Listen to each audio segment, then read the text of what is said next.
मैं आज आपके लिए लेके आया हूं गणित शिक्षण की कुछ प्रमुख विधियां, जिसमें से एक प्रश्न 100% आता है। जैसा कि आप देख पा रहे हैं कि गणित शिक्षण की विधियों में पहली विधि है सूत्र रचना के लिए सर्वश्रेष्ठ विधि कौन सी है, यानी उसको सूत्र निर्माण करना होता है। तो सूत्र निर्माण के लिए अपन करेंगे आगमन विधि। आगमन विधि हो जाएगा इसका उत्तर, है ना। बेलनाकार आकृति के शिक्षण की सर्वश्रेष्ठ विधि है। बेलनाकार आकृति के शिक्षण की सर्वश्रेष्ठ विधि है आपकी हो जाएगी आगमन निगमन विधि। आगमन और निगमन विधि दोनों साथ में। सर्वाधिक खर्चीली विधि, ये बहुत बार प्रश्न आता है, सब में आता है, हिंदी, गणित, विज्ञान, समाज विज्ञान सब में। सर्वाधिक खर्चीली विधि प्रोजेक्ट विधि होती है। सर्वाधिक खर्चीली विधि कौन सी होती है? प्रोजेक्ट विधि, क्योंकि कोई भी प्रोजेक्ट खड़ा करते हैं तो अपने को खर्चा करना ही होता है। छोटी कक्षाओं के लिए गणित की उपयुक्त विधि, छोटी कक्षाओं के लिए खेल खेल में पढ़ाओ उनको, है ना। खेल एवं मनोरंजन विधि, छोटी कक्षाओं के लिए गणित की उपयुक्त विधि हो जाएगी खेल विधि कहो या मनोरंजन विधि, खेल व मनोरंजन विधि भी नाम आ सकता है। रेखा गणित शिक्षण की सर्वश्रेष्ठ विधि विश्लेषण विधि हो जाएगी। विश्लेषण विधि हो जाएगी।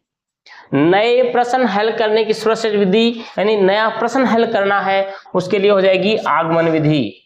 आगमन निगमन विधि, आगमन निगमन नहीं, आगमन कर दो, आगमन विधि हो जाएगी आगमन विधि।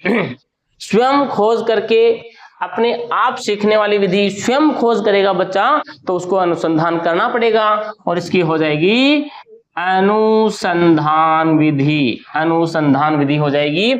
और सर्वांगीण विकास, यानी बच्चे का हर तरीके से विकास होना चाहिए, मतलब मानसिक भी होना चाहिए, शारीरिक शरीर भी होना चाहिए, सामाजिक विकास भी होना चाहिए। सर्वांगीण विकास हेतु सर्वश्रेष्ठ विधि एवं प्राथमिक स्तर पर अंकगणित की विधि कौन सी है? बताइए। प्रश्न संख्या 8। प्रश्न संख्या 8 का हो जाएगा सर्वांगीण विकास, यानी मानसिक, शारीरिक और सामाजिक चाहिए तो बच्चे को खेल विधि के द्वारा सिखाइए। आजकल तो बहुत खेल विधि आ रही हैं। बीज गणित शिक्षण की सर्वाधिक उपयुक्त विधि कौन सी है? बीज गणित के लिए हम समीकरण विधि का काम में लेंगे। कौन सी विधि को लेंगे अपन? समीकरण विधि को काम में लेंगे बीज गणित के लिए। और विद्यार्थियों में वैज्ञानिक बुद्धि का विकास करने वाली विधि, तो इसमें विद्यार्थियों में वैज्ञानिक बुद्धि का विकास करने वाली विधि पूछें तो अपना हो जाएगा विश्लेषण विधि। कौन सी? विश्लेषण विधि ऑप्शन में हो तो अपन ये करेंगे, ये नहीं होती है तो हम फिर अनुसंधान विधि भी कर सकते हैं। अनुसंधान विधि। तो बालकों, ये गणित शिक्षण की कुछ प्रमुख विधियां थी। अच्छा लगा हो तो लाइक, शेयर और सब्सक्राइब जरूर करना। आगे भी आपको ऐसी शिक्षण विधियों की जानकारी मिलती रहेगी। जय हिंद, जय भारत, जय राजस्थान।